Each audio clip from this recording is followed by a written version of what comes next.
Gyere velem, és megmutatom, hogy zajlik egy látásvizsgálat a szemüvegek.hu optikáiban. Egy fontos szabály, soha ne érkezzetek kontaktlencsébe, inkább szemüvegbe. És most menjünk be a vizsgálóba.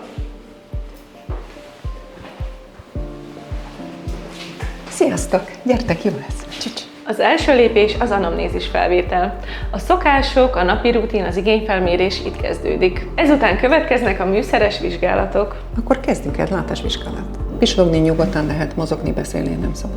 Nagyra-nagyra nyissunk ki. Úgy. Nagyon jó. És most is minél nagyobbra. Itt elég erős fényt fogok használni, picit kellemetlen lesz. Fejét nem szabad székre tenni, csak kényelmesen ülne, csak ne tudjál székre. Így. Jobb szemmel látod a keresztet, bal szemmel a köröt. Keresztkörökhöz viszonyítva merre van? Majdnem középen. Bal szemet kiiktatom, most csak jobb szemmel. Ez megy vagy nem? Megy VKR. Még egy sor, lesz. SHC.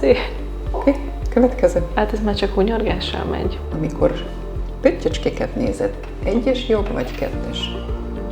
Egyes. Most próbakerettel teszteljünk az új korrekciót. Jön az izgi rész. Picit erős. Picit erős. Jó. Szuper. Amúgy szuper? Jó. Ez lesz az új szemüvegem.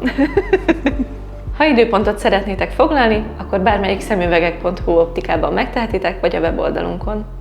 Bármelyik üzletünkbe megy, mindenhol magasan szakképzett optometrista várja.